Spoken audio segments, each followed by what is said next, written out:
Welcome back, everyone, to the Bitcoin Business Bureau. I'm your host, as always, Litecoin Leader.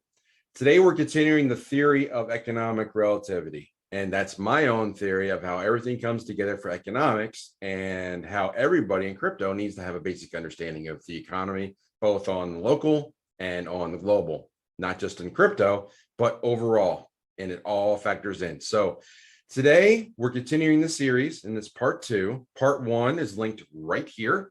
And that is where we talked about valuation and pricing. Now, today is part 2, and that is going to cover inflation. Now, before I delve into some of the topics and why it's calculated that way and why they're incentivized, the powers that be, to keep the number that's reported down, first, let's go over what they're reporting, how they report it, and some indications that maybe it is much higher than they say.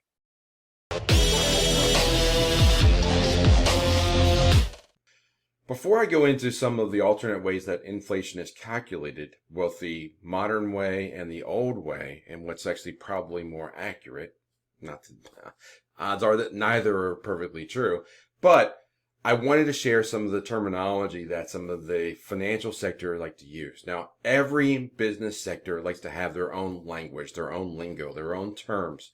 It makes them feel self-important and makes them feel smarter than people that are just getting involved in it.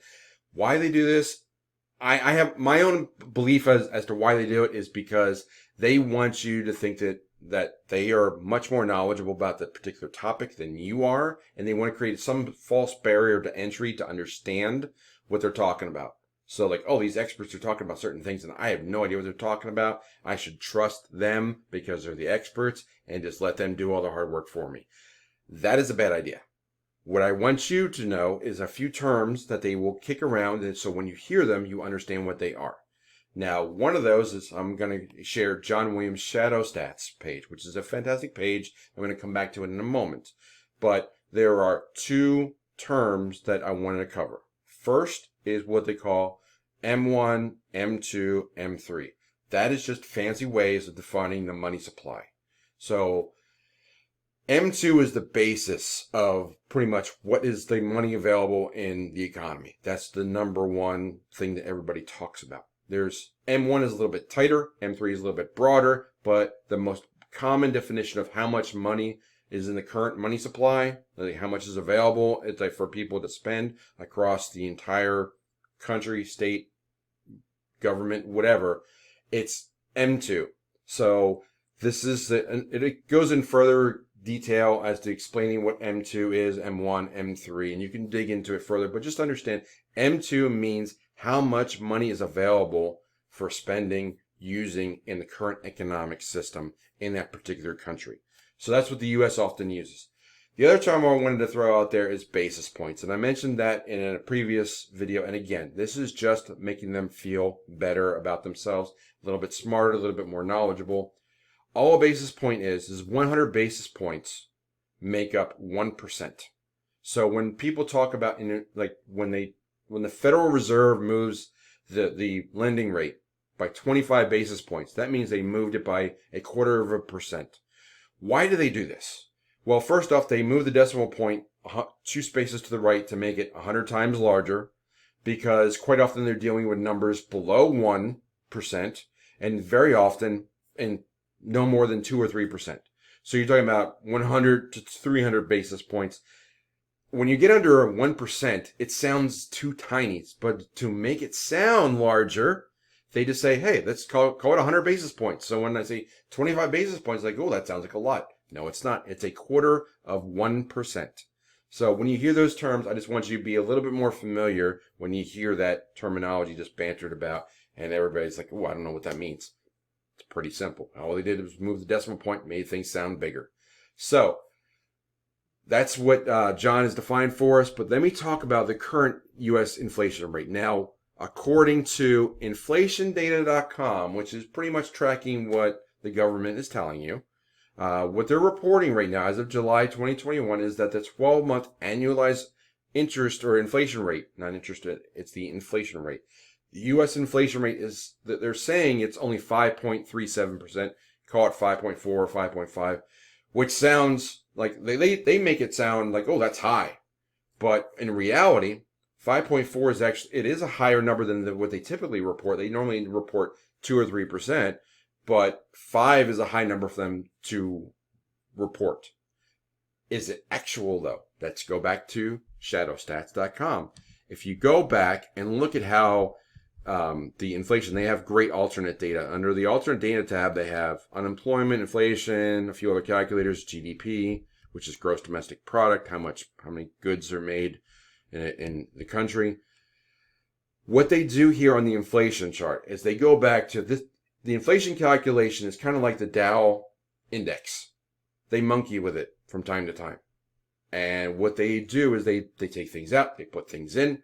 So when they have this, the CPI index, the consumer pricing index, basically how much does it cost for people to buy a basket of goods?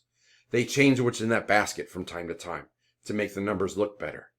If you go back to the way that things were originally defined back in 1980 or even in 1990, the interest is much, much larger. So going back to 1990, the way it was calculated then, the inflation is around 9%. Now, if you go back to the 1980, it's almost 14%. And that is just their calculation. That doesn't mean that 1980 was right. It just means that that was probably more realistic than what it is today. So I'm going to explain why they probably want to make these changes, why the government is incentivized to keep inflation, the reported inflation, down. But I wanted to share this, and I also want to share one more thing before we go on, which is a tweet from Mike Maloney. Now, I talked about Mike Maloney earlier in the first video, where I said that he had a great history of money. He's a great analyst. He covers a lot of precious metals, touches a little bit on crypto, but for the most part, he sticks to gold and silver. I think actually goldandsilver.com is his website. But let's take a look at this tweet where he's talking about, and you'll see he says silver's price, precious metals, would need to go here in order to balance to its 1980 high with the current M2 currency supply. Again, there's that term, M2, how much money is actually being out there. He's talking about how much money they're putting into the economy now and how they're inflating things by printing all this money. So let's give it a quick listen. And M2 has grown 13.74 times, giving you an adjusted silver price, if it was in the same balance against the M2 currency supply, of $687 per ounce. So let's go to MZM, which is actually the broadest measure. It's bigger than M2. You know, they discontinued M3 years ago. What? This series will no longer be updated? So there's another term, MZM. I'm not even sure what that one represents, but it's just another example of these abbreviations and lingo they like to confuse you with. So these are the games that they play. They redefine things. They stop talking about M3. Now they go to MZM. They stop reporting on M2. They don't want you to know how much money is actually out there, because if you did, you'd be like, oh my, there's way too much money in the system. But going back to that one particular number, he said it was more than 13 times what it was in 1980. So if you take the price of silver today, call it $25 an ounce, give or take, times 13, 13x. Even at, and it should be $687 an ounce. That's the way he calculates it. So over $600 an ounce of silver. So if you look at this goes back to the revaluation. And I'll get into that. But if you go over, I'll hint at this now, the U.S. debt clock. If you go to usdebtclock.org, it is a sea of numbers. But if you look at one particular area on the right here, which is the dollar to silver ratio, what it was back in 1913 and what it is, the ratios should be today for both gold and for silver. And the pricing, where's the pricing? Yeah, so gold should be $20,000 per ounce if they were still looking at the same ratio of paper money to what it is today, reportedly. And silver is, there it is, $27.84. So it's 4 times higher than Mike just said of almost $700. This is almost $2,800. So they don't want to draw attention to this, because if you knew that the money supply was actually even higher than what this is reporting, you'd say, wow, precious metals are certainly undervalued. It's being suppressed. Time to get some gold and silver. Just not financial advice at all, but I just wanted to show like how you tie all these things together. That's what we're talking about at basic economics now. So I'll pause right there and we'll start talking more about inflation next.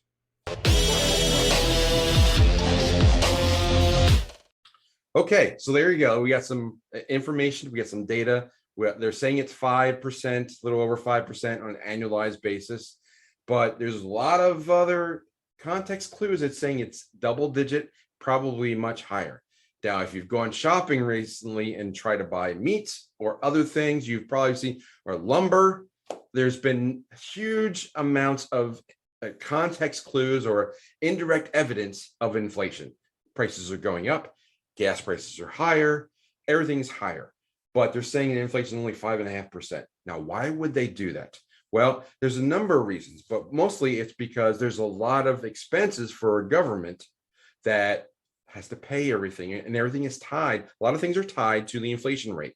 For example, retirements, pension funds, cost of living index raises. What else? Well, I've got a list here somewhere. There we go. So you got cost of living increases, you got retirement payments, you have the bond market, which is a huge deal. So the bond market really wants to know what the current interest rates and the inflation rates are. You have real estate and bank lending. They certainly want to know what the inflation rate is like, because they have to lend, and if the lending is not competitive with inflation or beating inflation, it's a concern. And the biggest factor of all is that if inflation is too high, it's a strong sign that the economy is out of whack.